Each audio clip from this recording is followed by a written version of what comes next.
Friends, ಹೇಗಿದ್ದೀರಾ? Global NX ನ್ಯೂಸ್ಗೆ ಸ್ವಾಗತ. ನಾನು ನಿಂಗಪ್ಪಲು ಮಾತಾಡೋದು. ಬನ್ನಿ ಫ್ರೆಂಡ್ಸ್, ಕೊಯ್ದಿಲ್ಲ ಗಿಚ್ಚಿಲ್ಲ ಕೊಡ್ತಿಲ್ಲ ಸುದ್ದಿಯನ್ನಾಗಿ ಒತ್ತೆ ನಿಮಗೆ ತಲುಪಿಸುತ್ತೇನೆ. ಟಾಪ್ 15 ನ್ಯೂಸ್ ಬಗ್ಗೆ ಮಾಹಿತಿ ನೋಡೋಣ.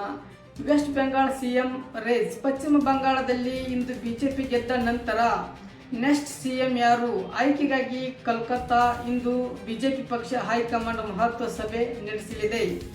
Mamata legal move. ಸೋಲಿನ ನಂತರ ಮಮತಾ ಬ್ಯಾನರ್ಜಿ ಅವರು ಇಂದು ಚುನಾವಣಾ ಅಕ್ರಮಗಳ ಬಗ್ಗೆ ಲೀಗಲ್ ಆಕ್ಷನ್ ತೆಗೆದುಕೊಳ್ಳುವ ವಕೀಲರೊಂದಿಗೆ ಚರ್ಚೆ ನಡೆಸಿದ್ದಾರೆ. Monsoon arrival. ಈ ಬಾರಿ ಭಾರತದಲ್ಲಿ ಮುಂಗಾರು ಮಾನ್ಸೂನ್ ವಾಡಿಕೆಗಿಂತ ಮುಂಚೆಯೇ ಬರಲಿದೆ ಎಂದು IMD ಇವತ್ತು ಮುನ್ಸೂಚನೆ ನೀಡಿದೆ. Aadhaar card update. Aadhaar card 10 ವರ್ಷದ ಹಳೆಯ ಆಧಾರ್ ಕಾರ್ಡ್ಗಳನ್ನು ಉಚಿತವಾಗಿ ಅಪ್ಡೇಟ್ ಮಾಡಲು ನೀಡಿದ್ದ ಗಡುವು ಮುಂದಿನ ತಿಂಗಳವರೆಗೆ ವಿಸ್ತರಿಸಲಾಗಿದೆ ಎಂದು ಹೇಳಿದ್ದಾರೆ. International news. ಅಂತಾರಾಷ್ಟ್ರೀಯ ನ್ಯೂಸ್ ಬಗ್ಗೆ ನೋಡೋದಾದರೆ US Iran diplomacy.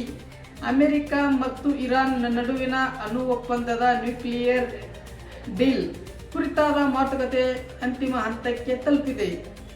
Global warming.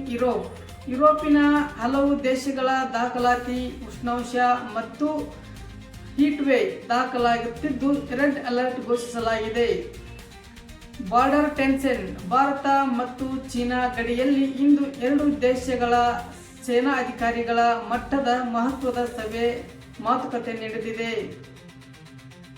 Economic business. ಆರ್ಥಿಕತೆ. Gold price fall.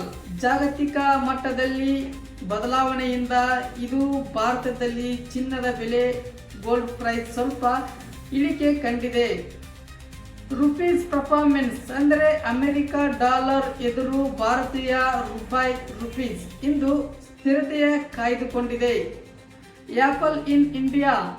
ಆಪಲ್ ಕಂಪನಿಯ ಭಾರತದಲ್ಲಿ ತನ್ನ ಅತಿದೊಡ್ಡ ಮ್ಯಾನುಫ್ಯಾಕ್ಚರಿಂಗ್ ಯೂನಿಟ್ ಅನ್ನು ಬೆಂಗಳೂರಿನಲ್ಲಿ ವಿಸ್ತರಿಸಿ ಗ್ರೀನ್ ಸಿಗ್ನಲ್ಗೆ ನೀಡಿದೆ.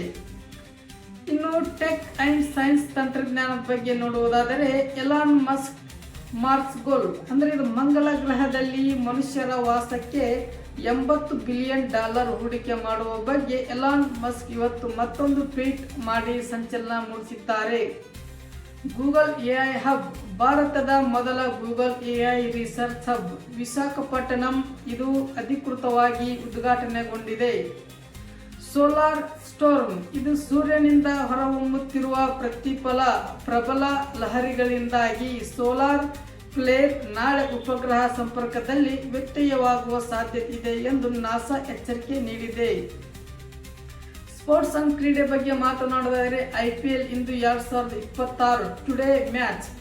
IPL ನಲ್ಲಿ ಸನ್ರೈಸ್ ಹೈದರಾಬಾದ್ ಮತ್ತು ಪಂಜಾಬ್ ಕಿಂಗ್ ನಡುವೆ ಹೈ ವೋಲ್ಟೇಜ್ ಪಂದ್ಯ ನಡೆಯಲಿದೆ. ಮತ್ತು ಚಾಂಪಿಯನ್ ಟ್ರೋಫಿ. ಇದು ಪ್ರೀಪ್ 2026 ಚಾಂಪಿಯನ್ ಟ್ರೋಫಿಗಾಗಿ ಭಾರತೀಯ ತಂಡದ ಸಂಭಾವ್ಯ ಆಟಗಾರರ ಪಟ್ಟಿ BCCI ಶೀಘ್ರದಲ್ಲಿ ಬಿಡುಗಡೆ ಮಾಡಲಾಗಿದೆ. ಬನ್ನಿ ಫ್ರೆಂಡ್ಸ್, ಈ ನನ್ನ ವಿಡಿಯೋ ಹೇಗಿದೆ ಅಂತ ಹೇಳಿ ಕಮೆಂಟ್ ಮಾಡಿ, ಲೈಕ್ ಮಾಡಿ. ಈ ವಿಡಿಯೋ ಯಾರೆಲ್ಲ ನೋಡ್ತಾ ಇದ್ದೀರಿ, ನೋಡ್ಲಾರ್ದೇ ಸಬ್ಸ್ಕ್ರೈಬ್ ಮಾಡಲಾರ್ದೇ ನೋಡ್ತಾ ಇದ್ದೀರಿ, ಪ್ಲೀಸ್ ಸಬ್ಸ್ಕ್ರೈಬ್ ಮಾಡ್ಕೊಳ್ಳಿ.